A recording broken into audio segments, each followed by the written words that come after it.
निश्चित रूप से जो कांग्रेस की कला है वो सामने दिखाई दी है।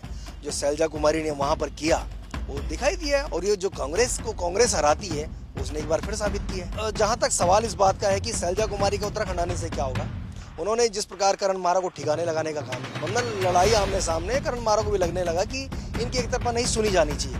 धामी के पास कोई दूसरा विकल्प नहीं है। उन्हें मालूम है कि अगर केदारनाथ भी हार गए तो फिर तो बहुत मुश्किल हो जाएगी। केदारनाथ के भीतर जो ड्राइव चलाया गया अतिक्रमण हटाने के नाम पर और वहाँ सैकड़ों लोगों को बेरोजगार कर दिया गया। करण मारा वर्सेस गणेश कुदियाल दिखाई दे रहा है, हरीश रावत वर्सेस प्रीतम सिंह भी दिखाई दे रहा है, वहाँ सब कुछ दिखाई दे रहा है। मतलब जिस लेवल पे अब बीजेपी आ गई है, उनको लगता है कि इसको अगर नहीं जीतेंगे तो बहुत मुश्किल होगी, इसलिए कांग्रेस के लिए एक बड़ी चुनौती है। मंगलौर और बद्रीनाथ का चुनाव जीतने के बाद कांग्रेस केदारनाथ की तैयारियों में जुटी थी, लेकिन इस बीच हरियाणा हो गया और जिसकी कल्पना उत्तराखंड में बैठे कांग्रेस के नेताओं ने भी नहीं की थी। अधिकांश नेताओं की हरियाणा में ड्यूटी भी लगी और वो देखकर वापस लौटे हैं उत्तराखंड में और आने वाले समय में केदारनाथ का चुनाव होना है। तो जो हरियाणा में हुआ, कांग्रेस की जो अंदरूनी कलह हरियाणा में देखने को मिली, उससे कांग्रेस के नेता पहले से वाकिफ हैं। 2019 में ऐसा ही कुछ हुआ और अमूमन हर चुनाव में कांग्रेस के बीच की जो लड़ाई है वो कहीं ना कहीं पार्टी को नुकसान करती आई है। अब राहुल गांधी हरियाणा में आंख मूंदे बैठे रहे, क्या रहा वो एक अलग विषय है, लेकिन केदारनाथ में क्या होगा, क्योंकि जिस तरह से अब बीजेपी को एक बूस्ट मिला है हरियाणा के बाद और बीजेपी के नेता अब सक्रिय हो गए हैं, यानी कि एक तरह से आंखों में चमक लौट आई है भाजपा के नेताओं की केदारनाथ चुनाव को लेकर। क्या असर पड़ेगा केदारनाथ में, इस तमाम मुद्दे पर बातचीत के लिए हमारे साथ वरिष्ठ पत्रकार गजेंद्र रावत हैं। गजेंद्र जी, कांग्रेस ने तो ये मान लिया था कि हम मंगलौर जीते, बद्रीनाथ जीते, अब केदारनाथ भी होने वाला है, लेकिन अचानक हरियाणा में जो कुछ हुआ उसके बाद तो चेहरे की हवाइयाँ उड़ी हैं कांग्रेस के। क्या होने वाला है? निश्चित रूप से जो हरियाणा में हुआ वो उनके लिए अपेक्षित नहीं था और ये तमाम जो मीडिया हाउसेज और जो बड़े बड़े सर्वे चैनल्स थे उसने उनके ऊपर भी बड़े गंभीर सवाल खड़े हुए कि आखिरकार जो सर्वे 4 दिन पहले कुछ और बता रहे थे वो तस्वीर उलट कैसे हो गई। ये सवाल सबके लिए बड़ा रहेगा। और जहाँ तक उत्तराखंड का सवाल है तो उत्तराखंड का तो अभी हमने देखा कि जब लगातार 3 बार लोकसभा में भारतीय जनता पार्टी की सरकार आई वापसी में और उत्तराखंड से लगातार तीनों बार जो है 5-5 सीटें जीतने का काम हुआ, उसके तुरंत बाद जब मंगलौर और बद्रीनाथ का जो चुनाव हुआ उसमें स्टेट गवर्नमेंट सीट नहीं बचा पाई, दोनों सीटें हार गई। तो इसलिए मुझे नहीं लगता कि हरियाणा में कुछ ऐसा हुआ या उस हरियाणा की जीतने से उत्तराखंड में कुछ ऐसा होगा।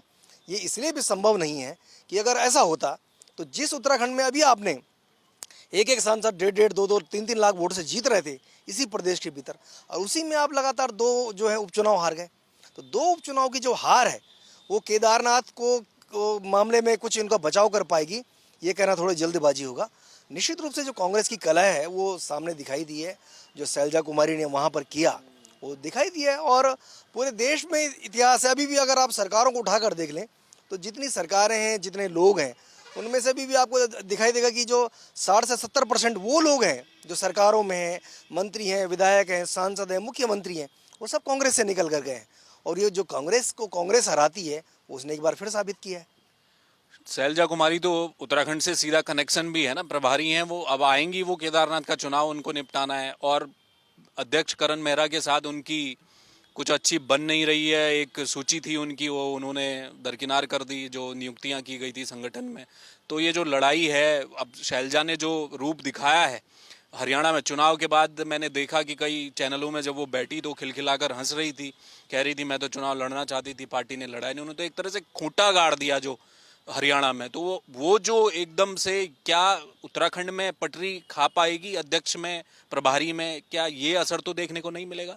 इस बात की भी प्रबल संभावना है कि आने वाले समय में जिस प्रकार की बातें इस हरियाणा चुनाव के दौरान भारतीय जनता पार्टी के लोगों ने शैलजा को लेकर हरियाणा में कही, उन्होंने कहा कि शैलजा कुमारी का बीजेपी में स्वागत है। तो हो सकता है कि उनकी जो खिलखिलाहट है, जो बॉडी लैंग्वेज है, जिस रोती हुई बॉडी लैंग्वेज में उन्होंने पूरे चुनाव में जहाँ भी खड़ी दिखाई दी है, हो सकता है उसी का संकेत हो गया, अब उनका वहाँ जाने का समय आ गया। और जहाँ तक सवाल इस बात का है कि शैलजा कुमारी का उत्तराखंड आने से क्या होगा, उन्होंने जिस प्रकार करण मारा को ठिकाने लगाने का काम किया कि भाई करण मारा ने कुछ जिलाध्यक्ष बनाए, कुछ बनाए और उनकी सूची रद्द कर दी गई। ये काम स्लाइटली उनको बुला के भी हो सकता है कि आप जो भी निर्णय लेंगे पहले कर सकते थे, लेकिन करण मारा ने उनकी बात भी नहीं सुनी। एक और जो नई बात निकल कर आई है वो ये है कि 1 महीने से ज़्यादा समय हो गया और शैलजा कुमारी ने जो है करण मारा को आदेश दिया था कि आप केदारनाथ के लिए बद्रीनाथ के जो विधायक हैं लखपत बुटोला और जो देवप्रयाग वाले पूर्व कैबिनेट मिनिस्टर हैं मंत्री प्रधान नथानी, इन दोनों लोगों को केदारनाथ का प्रभारी बना दीजिए।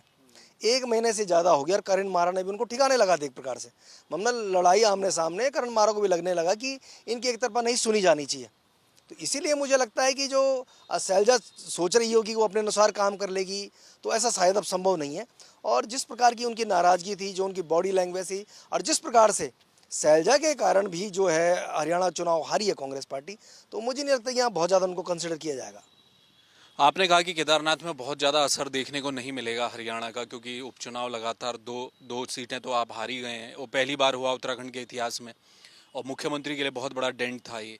लेकिन हरियाणा का जैसे ही रिजल्ट सामने आया, पुष्कर सिंह धामी दिल्ली पहुंच गए, प्रधानमंत्री से उनकी मुलाकात हो गई और उससे पहले तो वो केदारनाथ में जाके कहकर आ गए हैं कि चुनाव से पहले विधायक मिल गया है आपको, मैं तो विधायक के तौर पर काम करूंगा, और दर्जनों घोषणाएं उन्होंने विकास योजनाओं की कर दी है। तो ये जो मुख्यमंत्री की घोषणाएं हैं और जिस तरह से दिल्ली में आप उनका वो दिखाना चाह रहे हैं कि प्रधानमंत्री मोदी के साथ उनका सब कुछ ठीक चल रहा है, तो इसके बोझ तले कहीं कांग्रेस के अरमान दब तो नहीं जाएंगे, जिस तरह से ताकत झोंक दी है अब बीजेपी ने? उनके पास विकल्प क्या बचा हुआ है? धामी के पास कोई दूसरा विकल्प नहीं है। भारतीय जनता पार्टी का जो 5 मिनिस्टर वहाँ लगाए गए हैं, उन्हें क्यों लगाया गया है? उन्हें मालूम है कि अगर केदारनाथ भी हार गए तो फिर तो बहुत मुश्किल हो जाएगी। और जिस प्रकार की वो घोषणाएं वहाँ पर केदारनाथ में करके आए, इससे और बड़ी घोषणा बद्रीनाथ में की थी। बद्रीनाथ में धामी का हमने बयान सुना था कि भाई ये चौथा इंजन लगने जा रहा है। उन्होंने कहा डबल इंजन की सरकार है, मैं मुख्यमंत्री हूँ। उन्होंने कहा महेंद्र भट्ट यहाँ पर राज्यसभा चले गए और जो राजू भंडारी हैं उनको मिनिस्टर बनाया जाएगा, यही उनको मैसेज था। इस प्रकार की वहाँ बातें कही गई थी। उसके बाद भी वहाँ के लोगों ने वोट नहीं दिया। केदारनाथ का जो चुनाव है इतना आसान अभी भी नहीं है। बहुत सारी स्थितियाँ जो परिस्थितियाँ हैं, बहुत सारी बातें भी आने वाले समय में सामने आएंगी। असल बात ये कि क्या केदारनाथ विधानसभा के लोग इस बात को अब डिनाई करेंगे कि जो दिल्ली में केदारनाथ की ब्रांच खुल रही थी वो किसकी साजिश थी? वो कौन लोग थे जो मुख्यमंत्री को दिल्ली ले गए थे? वो कौन से अधिकारी थे? उनके क्या वाइड इंटरेस्ट थे? केदारनाथ में 228 किलो सोने का मसला क्या सुलट गया? केदारनाथ की यात्रा को जो बाधित करने के जो गंभीर आरोप उनके ऊपर लगे, उनका भी किसी के पास कोई वो नहीं है। केदारनाथ के भीतर जो ड्राइव चलाया गया अतिक्रमण हटाने के नाम पर, और वहाँ सैकड़ों लोगों को बेरोजगार कर दिया गया, जो वहाँ के हक हकूकदारी हैं, जो केदारनाथ का मास्टर प्लान है, उस मास्टर प्लान से क्या अब वहाँ के हक हकूकदारी, वहाँ का ब्राह्मण समाज, वहाँ पुजारी पंडे, वो तमाम जो लोग हैं, क्या वो सेटिस्फाई हो गए? अगर वो नहीं हुए तो निश्चित रूप से आप हरियाणा जीत जाओ, आप पूरा देश जीतो। मैंने कहा ना कि आप जब केंद्र में मोदी का तीसरी बार प्रधानमंत्री बन गए, उसके बाद आप बद्रीनाथ हार रहे हैं, उसके बाद आप मंगलौर हार रहे हैं, तो दूसरे राज्य की चुनाव जीतने का इम्पैक्ट आपके स्टेट में कैसे आएगा, ये बड़े सवाल है। हो सकता है कि आप एक माहौल बनाने की कोशिश कर रहे हो, लेकिन फिर भी मेरा मानना है कि अभी भी जो स्थितियां हैं, निश्चित रूप से जो कांग्रेस में झगड़े वो चरम पर है। करण मारा वर्सेस गणेश गुदियाल दिखाई दे रहा है, हरीश रावत वर्सेस प्रीतम सिंह भी दिखाई देगा, वहाँ सब कुछ दिखाई दे रहा है, मतलब आपको दिख रहा है वहाँ बिखरा हुआ है। लेकिन फाइनली वहाँ का जो मतदाता है, जो बगल में लखपत बुटोला जब जीत रहे थे चुनाव, तो कोई विश्वास नहीं कर रहा था कि ये आदमी जीत सकता है चुनाव। किसी को उम्मीद ही नहीं थी वहाँ काजी निजामुद्दीन जीत सकते हैं। इतनी प्रचंड बहुमत की सरकार, इतने मिनिस्टर, इतनी रैलियाँ, इतनी जनसभाएं, इतनी रोड शो के बावजूद ये नहीं जिता पाए। अब आप लगाइए कि आपने कमिश्नर वहाँ बैठा दिए हैं, बड़े बड़े ऑफिसर जाके वहाँ बैठा दिए, तमाम तरह की चीज़ें की जा रही हैं, लेकिन जो विश्वास है, जो सवाल है, सवाल ये नहीं कि बहुत बड़ा चेंजेस आने वाले हैं, पता नहीं क्या होने वाला है। सवाल ये है कि जो विश्वास टूटा है, उस विश्वास की बहाली के लिए धामी सरकार ने वहाँ के लोगों को क्या देने जा रही है, ये असल सवाल है। अब चुनाव से पहले तो इस प्रकार की सैकड़ों घोषणाएं होती हैं, और हम तो इस बात के साक्षी हैं कि इस प्रदेश में मुख्यमंत्री की घोषणाओं को, हजारों घोषणाओं को विलोपित करने का मैं खुद साक्षी हूँ। मेरे पास बहुत लंबी सूची है इन बातों की कि मुख्यमंत्री की घोषणाएं विलोपित कर दी गई। तो सिर्फ चुनाव के लिए अगर ऐसा होगा तो मुझे लगता है कि ये बहुत जल्दीबाजी होगा। लेकिन निश्चित रूप से जिस लेवल पे अब बीजेपी आ गई है, उनको लगता है कि इसको अगर नहीं जीतेंगे तो बहुत मुश्किल होगी, तो इसलिए कांग्रेस के लिए एक बड़ी चुनौती है। मेरा एक आखिरी सवाल है गजेंद्र जी, मैं कल कांग्रेस के एक नेता से मिला, उनका छोटा सा एक इंटरव्यू मैंने किया। उन्होंने कैमरे पर तो नहीं बोला, लेकिन ऑफ द रिकॉर्ड उन्होंने एक बात बोली। मैंने उनको बोला कि हरियाणा में आम आदमी पार्टी से आपका गठबंधन नहीं हो पाया, क्या उसका असर था? क्या यहाँ पर इंडिया अलायंस जो आपने बद्रीनाथ में करने की कोशिश की और बहुत कामयाब वो हुआ। क्या यहाँ तो होने वाला नहीं है, क्योंकि आम आदमी पार्टी कह रही है हम अकेले चुनाव लड़ेंगे, तो उन्होंने बोला कि इसका कोई फ़र्क नहीं पड़ता। क्या इतना आसान है? क्योंकि आम आदमी पार्टी के प्रत्याशी ने पिछली बार 10,000 वोट लेकर आए। समाजवादी पार्टी का जो कैंडिडेट था वो भी 250-300 वोट ला रहा है। मंगलौर में आप 400 वोटों से जीते हो केवल। तो ये जो इंडिया अलायंस वाला जो मसला है वो केदारनाथ में फंसेगा, क्योंकि वहाँ वामपंथियों का भी थोड़ा बहुत वोट बैंक रहता है, बिखरा हुआ भले ही है, लेकिन वो वामपंथी सोच है जो बद्रीनाथ में भी थी। तो क्या सबको साथ लेकर चलेगी कांग्रेस, या फिर राहुल गांधी जैसे सोच रहे हैं कि मैं एक जननेता हो गया हूँ? ये जो बयार हमको दिख रही है कि केदारनाथ भी बीजेपी के हाथ से जा रहा है, ये हवा हवाई तो साबित नहीं हो जाए? केदारनाथ विधानसभा का अगर आप राज्य बनने से लेकर अब तक भी कभी वो रिजल्ट उठाकर देख लें तो बहुत कम ऐसे मौके देखने को मिले कि कोई बहुत बड़ी विक्ट्री हुई हो। जो मार्जिन है बहुत कम आ रहा है हमेशा, मतलब माइनर मार्जिन पे कोई भी, चाहे बीजेपी जीती है कांग्रेस जीती है, 5-7 हज़ार वोट, वहाँ 100, 200, 500 इस प्रकार के भी वहाँ रिजल्ट आए हैं। तो अगर कांग्रेस के लोगों को कोई इस प्रकार का घमंड है कि लोग कोई बहुत मजबूरी है कि धामी का शासन खराब है, डबल इंजन की सरकार कुछ काम नहीं कर रही है, इसलिए लोग उनको वोट देंगे, तो ये होता नहीं है। अभी अगर वहाँ पर इंद्रेश मैखुरी ने जो है बद्रीनाथ में उनको सपोर्ट करी तो वहाँ पर चुनाव जीतने में सफल हुए। ऐसे तमाम, हमारा भी हरियाणा के भीतर भी आपने देखा कि कहीं 200, 400, 500, 1000, 2000 के वोट से अंतर से जीते हैं। तो टीम जो करण महारा इस प्रकार की बात ऑफ द रिकॉर्ड भी अगर कह रही है तो ये करण महारा के लिए बड़ा सोचनीय विषय होगा कि करण महारा की टीम में ऐसे कौन से लोग हैं जो अभी इस बात को नहीं समझ पा रहे हैं कि अगर अध्यक्ष बनने के बाद 2 सीटें आप जीती, उसका यश अगर आपके सर पर है, अगर आप केदारनाथ हारेंगे तो उसका यश भी निश्चित रूप से आपके सर पर होगा। इनकी जो स्ट्रेटेजी सिंपल, कोई भी आदमी जान सकता है कि जब आप सत्ता में नहीं है तो अगर आप कोई और तीसरा व्यक्ति या चौथा जो भी लड़ेगा चुनाव, तो निश्चित रूप से तो बीजेपी को फायदा पहुंचाने के लिए होगा।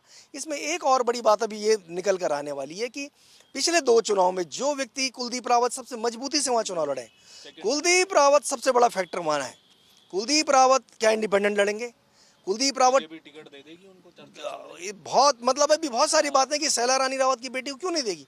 वो खुल के कह रही है कि जब सबके मृतक आश्रित को आपने टिकट दिया है, ये मृतक आश्रित की व्यवस्था बीजेपी कांग्रेस में चल रही है।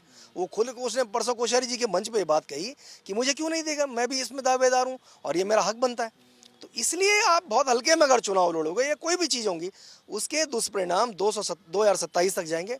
और निश्चित रूप से अगर यहाँ पर केदारनाथ में धामी जी चूक गए तो धामी जी के लिए भी ये जो आने वाले वक्त में मुझे लगता है कि बहुत बड़ा जो है सिरदर्द खड़ा हो जाएगा। बहुत शुक्रिया। Thank you. तो ये थे गजेंद्र रावत। देखिए, साफ है केदारनाथ का चुनाव सामने है और प्रतिष्ठा का विषय है। मुख्यमंत्री पुष्कर सिंह धामी लगातार 2 उपचुनाव हार चुके हैं। वो तीसरी हार का खामियाजा भुगतने के लिए तैयार उनको रहना पड़ेगा अगर ऐसा कुछ हो गया, क्योंकि हरियाणा में अब चर्चा ये भी हो रही है मनोहर लाल खट्टर को बदलने का जो बीजेपी की जो स्ट्रैटेजी थी वो काम कर गई। नायब सैनी उनको वापस, उनका चेहरा भाजपा को ले आया। तो क्या उत्तराखंड की परिपाटी रही है? त्रिवेंद्र सिंह रावत को भी ऐसे हटाया गया था, वापस भाजपा आ गई। तो क्या ये खतरा भी अब पुष्कर सिंह धामी के लिए? तो केदारनाथ चुनाव न केवल कांग्रेस के लिए बल्कि सत्ताधारी भाजपा के लिए भी प्रतिष्ठा का सवाल है। अब देखना ये है कि आने वाले दिनों में, हालांकि अभी डिक्लेयर नहीं हुआ है लेकिन समय बहुत कम है, ये बताया जा रहा है कि नवंबर आखिर तक वहाँ चुनाव हो जाना है। तो ऐसे में क्या तैयारी कांग्रेस की आगे रहती है, उस पर रहेगी नज़र। कैमरामैन मयूर उपाध्याय के साथ हेमंत, जय भारत टीवी।